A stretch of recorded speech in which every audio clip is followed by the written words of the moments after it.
No universo, existem centenas de bilhões de estrelas, e embora a Via Láctea contenha aproximadamente 400 bilhões delas, ainda é uma amostra relativamente minúscula. Essa imensidão incompreensível significa que nunca saberemos com certeza o quão grande é a maior estrela do universo. A maioria esmagadora das estrelas está simplesmente muito distante para que possamos medi-las. Dito isso, descobrimos uma grande quantidade de gigantes em nosso próprio quintal estelar, estrelas que superam o nosso Sol, algumas das quais poderiam até engolir a maior parte do nosso sistema solar. Estimativas cada vez mais precisas de tamanho e distância significam que a lista das maiores estrelas está em constante mudança. Se procurarmos pela maior estrela descoberta hoje, chegamos à magnífica Iuaesqt, descoberta na década de 1800, mas reclassificada como a maior estrela no início desta década. Iuaesqt tem números absolutamente impressionantes associados a ela, e hoje vamos dar uma olhada em seu perfil, história, possibilidades de exoplanetas e como a besta pode chegar ao fim de sua vida em breve. Iuaesqt é uma estrela variável pulsante hipergigante vermelha localizada a cerca de 5.100 anos-luz da Terra, na constelação de Souten. A estrela está em uma área semelhante do céu à do buraco negro supermassivo Sagittarius, localizado no centro da Via Láctea. Com um diâmetro de um pouco mais de 7 unidades astronômicas, a estrela possui um raio massivo de 1.700 vezes o do nosso Sol. Apesar dessa disparidade massiva em tamanho, estimamos sua massa em apenas 7 a 10 vezes a do nosso Sol, o que está longe do recorde da estrela mais massiva já descoberta. Isso ocorre porque o tamanho da estrela e sua massa não estão linearmente correlacionados. Não temos muitas estrelas nas regiões vizinhas para comparar. Portanto, é difícil estimar a massa das estrelas. Iuaesqt é considerada extremamente luminosa, cerca de 400.000 vezes mais brilhante que o Sol, mas não é visível a olho nu e não parece tão brilhante no céu noturno devido à sua posição dentro do plano da Via Láctea, que é obstruído por bandas escuras de poeira e gás. Além disso, Iuaesqt está próxima da zona de evitação, uma área do céu noturno que não podemos observar porque o brilhante plano galáctico da Via Láctea a bloqueia da nossa perspectiva. Surpreendentemente, embora Iuaesqt seja gigantesca em tamanho, sua temperatura de superfície é estimada em apenas cerca de 3.000 Kelvin, muito mais baixa do que a temperatura de superfície do Sol, que é quase o dobro disso. Isso ocorre porque estrelas desse tamanho geralmente não estão mais em sua sequência principal, a fase principal da vida de uma estrela quando o hidrogênio em seu núcleo está sendo fundido. Quando o hidrogênio no núcleo se esgota, elementos mais pesados, como o hélio, são fundidos, mas o hidrogênio continua a ser fundido nas camadas externas do núcleo, o que faz com que a pressão de radiação gerada seja muito maior do que a imensa pressão da gravidade da estrela. Isso faz com que a estrela se expanda para centenas de vezes o seu tamanho durante a sequência principal, como é o caso de Iuaesqt e da maioria das outras gigantes vermelhas e supergigantes vermelhas. Isso também significa que a estrela está na fase final de sua vida. Embora a instabilidade da estrela não nos diga quanto tempo ela existe, indica que ela não tem muito tempo de vida em uma escala de tempo cosmológica. Como mencionado anteriormente, a estrela é a maior estrela conhecida na galáxia, com um raio aproximado de 1.700 vezes o do Sol. Isso significa que você poderia encaixar o nosso Sol na estrela Iuaesqt cerca de 5,1 bilhões de vezes. Fótons viajando à velocidade da luz levariam cerca de 14 segundos e meio para circundar o Sol, mas para Iuaesqt levaria a melhor parte de 7 horas. Isso significa que, se você voasse em torno da estrela a uma velocidade humana típica, digamos, a velocidade de um avião Boeing 777 padrão, levaria mais de 1.200 anos para dar uma volta completa. Talvez você já tenha ouvido essa estatística, mas se colocássemos Iuaesqt no centro de nosso sistema solar, seu diâmetro de cerca de 7 unidades astronômicas engoliria tudo até a órbita de Saturno, incluindo 5 planetas, 82 luas e o cinturão de asteroides, tudo consumido por essa única estrela. Embora não possamos estimar a massa de Iuaesqt com muita precisão, sabemos que ela está perdendo uma quantidade significativa de massa devido à fase final de sua vida, a uma taxa de aproximadamente 5,8 x 10, 5 massas solares por ano, o que parece insignificante. Em toneladas, a nossa massa solar possui 27 zeros após o número 2. Portanto, mesmo essa quantidade aparentemente pequena significa que Iuaesqt está perdendo milhões de trilhões de toneladas de matéria solar a cada ano, muito mais do que uma estrela média. Isso dá origem a uma considerável envolvente de poeira e gás ao redor da estrela e é mais uma indicação de que essa gigante está a caminho de uma supernova em um futuro não tão distante. Por uma estrela tão distante e obscurecida por tantos fatores variáveis, sabemos surpreendentemente muito sobre Iuai-Scuti.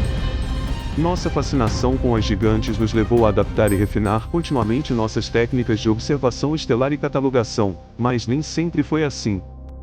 A pergunta é: como começou o perfil das estrelas?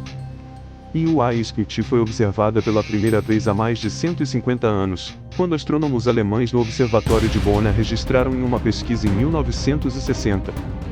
Como você pode saber, a maioria das estrelas é nomeada de acordo com a pesquisa ou catálogo por meio do qual são registradas, como objetos de Messier, objetos de Kepler, catálogo de Henri Draper, e a lista continua. Iuai-Scuti não foi exceção. Ela foi observada durante a pesquisa estelar do Catálogo Estelar de Bonn, e originalmente recebeu o nome de RBD 125055, mas nos anos que se seguiram, percebeu-se que o brilho da estrela havia mudado quando foi observada novamente, o que levou à descoberta de que a estrela era na verdade uma estrela variável. Mais especificamente, uma estrela variável pulsante. Estrelas variáveis pulsantes vêm em várias formas, mas, em geral, são um tipo de estrela que muda sua luminosidade e tamanho relativo devido à expansão e contração de camadas em sua superfície. As estrelas variáveis são inestimáveis para os astrofísicos, pois por meio delas aprendemos muito mais sobre os processos internos de uma estrela. Estrelas na sequência principal, como o nosso Sol, tendem a ser mais estáveis, com a pressão para fora e a pressão para dentro da gravidade equilibradas em um equilíbrio relativamente estável.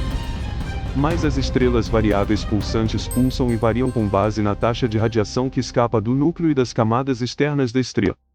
Como há um protocolo internacional para registrar estrelas variáveis, BD 125055 foi reclassificada e se tornou a 38ª estrela variável na constelação de Souten, sendo então renomeada como Iuai-Scuti, o título que conhecemos hoje. A taxa de pulsação de Iuai-Scuti é considerada irregular, mas parece ter um período de pulsação de cerca de 740 dias, um pouco mais de 2 anos no calendário terrestre. Devido à quantidade de obstruções à luz na estrela, não sabíamos sobre seu tamanho gigantesco até muito recentemente. Foi somente em 2012 que o tamanho de Iuai-Scuti foi estimado em cerca de 1.700 raios solares, colocando-a firmemente acima da então maior estrela conhecida, Canis Majoris. Embora estejamos quase certos de que Iuai-Scuti é a maior estrela já descoberta, ainda não é uma certeza absoluta. A obstrução da luz dentro da Via Láctea é apenas uma das dificuldades que enfrentamos ao fazer medições de Iuai-Scuti. A distância da estrela à Terra é um fator contribuinte, porque devido à área ao seu redor, não podemos obter dados totalmente precisos sobre quão longe ela está, tornando-se difícil deduzir seu tamanho. Como mencionado anteriormente, a antiga maior estrela, VY Canis Majoris, era uma estrela bastante conhecida na comunidade científica. Embora as estimativas de seu tamanho também tivessem margens de erro bem definidas, conseguimos refinar as estimativas consideravelmente nos últimos anos. As primeiras estimativas, quando foi descoberta, colocaram a estrela com mais de 3.000 vezes o diâmetro do Sol. Isso foi revisado e agora situa-se entre 1.400 e 22.000 raios solares, ainda uma margem bastante ampla. A estimativa de 2.000 raios solares é um limite superior e é provável que Canis Majoris esteja mais próximo de 1.500 raios solares. Em comparação, o raio de Iuai-Scuti é estimado em cerca de 1.780 raios solares, com uma margem de erro de aproximadamente 192. Isso significa que, mesmo em sua estimativa mais baixa, ela ainda é maior do que 1.500 vezes o tamanho do Sol, e é provavelmente a maior das duas gigantes hipervermelhas. Existem algumas outras estrelas que ficam na escala entre Canis Majoris e Iuai-Scuti, mas as estimativas de seu tamanho são consideradas muito menos confiáveis. Sempre que comparamos estrelas, classificamos com base na estimativa mais baixa. Por exemplo, Canis Majoris é classificada como 1.420 raios solares, o que provavelmente não faz justiça a ela. Uma estrela maior do que isso pode ser WOHG 64, uma estrela dentro da Grande Nuvem de Magalhães, uma galáxia satélite na borda da Via Láctea. Suas estimativas são incertas, variando entre 1.500 e 2.500 raios solares, o que a tornaria a maior estrela já descoberta. Infelizmente, é cercada por um espesso envelope de poeira e está muito mais distante do que a maioria das estrelas que analisamos, então até que a tecnologia prove o contrário, essa fronteira não parece estar se estreitando tão cedo. Algo um pouco mais próximo de casa é Vester Lundium 26, uma estrela com fortes emissões de rádio, mas também tem estimativas muito vagas de tamanho, com uma diferença entre o limite inferior e o superior de mais de 1000 raios solares. Talvez um pouco maior do que Canis Majoris seja HD 143.183, uma supergigante vermelha com estimativas muito mais precisas, talvez com um pouco menos de 1500 raios solares, muito semelhante em tamanho à então maior estrela conhecida. E, finalmente, existem duas estrelas do nosso SGC-1, um aglomerado estelar jovem dentro da Via Láctea, que são estimadas em um pouco menos de 1500 raios solares. E o A/Scuti ainda ostenta o título de maior estrela conhecida, pelo menos por enquanto. Mas algo a se considerar é se é a maior, que implicações isso tem para suas chances de sustentar a vida? Como a maioria das estrelas, o A/Scuti pode ter um sistema planetário orbitando a, mas, neste caso, é provável que nunca sejamos capazes de observá-lo devido à sua baixa magnitude visual aparente ao seu tamanho colossal. Detectamos sistemas planetários orbitando estrelas observando pequenas variações na luminosidade que podem indicar um planeta passando na frente da estrela e bloqueando uma pequena fração da luz. O problema com o A/Scuti é que ela é tão enorme que mesmo se um planeta passasse na frente dela, seria muito pequeno e insignificante para ser detectado. Essas pequenas variações de magnitude seriam completamente distorcidas pelas flutuações de brilho da estrela, onde cada vez mais matéria é expelida de forma constante a uma taxa substancial, dada sua magnitude e a enorme quantidade de radiação estelar. Isso torna a possibilidade de o A/Scuti ter seu próprio sistema planetário estatisticamente improvável. Se alguma vez sustentou uma civilização semelhante à humana, seja em que forma for, as probabilidades sugerem que isso provavelmente aconteceu em algum momento durante a sequência principal da estrela. Agora, esta estrela é muito volátil e expele muita radiação para dar vida a uma chance real de evoluir. Além disso, o A/Scuti só deve queimar por mais 1 milhão de anos. A expulsão de massa é um sinal de que ela chegou ao fim de sua vida. Estrelas fora da sequência principal queimam por uma fração do tempo que queimariam durante a fase principal, porque estão expelindo suas camadas externas e se tornando menos estáveis.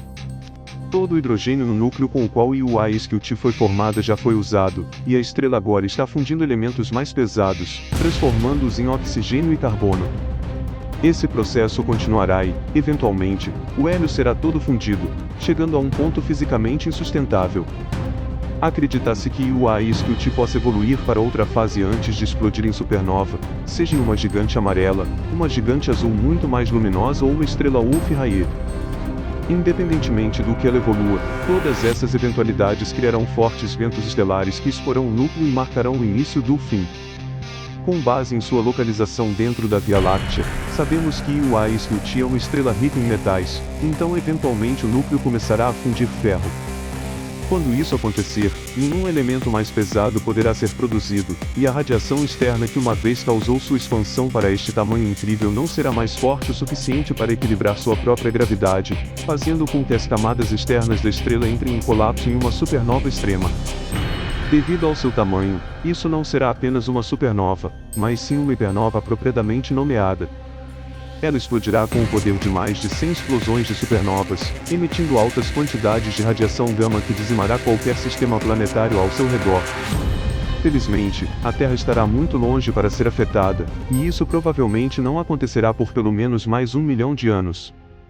1 milhão de anos é um curto período em uma escala de tempo cosmológica. Após essa tremenda explosão, se o A/Scuti tiver evoluído para uma estrela Wolf-Rayet antes disso, o gás disperso pela supernova poderá atuar como incubadoras para novas estrelas após sua morte. Será como uma fênix renascendo das cinzas. A quantidade de massa perdida na hipernova determinará o que acontecerá com o núcleo morto restante. Se o que permanecer intacto exceder 4 vezes a massa do Sol, provavelmente entrará em colapso para formar um buraco negro. Caso contrário, se transformará em uma estrela de nêutrons. Junte-se a nós nessa incrível jornada de descobertas e explore o infinito. Inscreva-se, ative o sininho e venha explorar o cosmos conosco. Os mistérios do universo estão apenas a um clique de distância.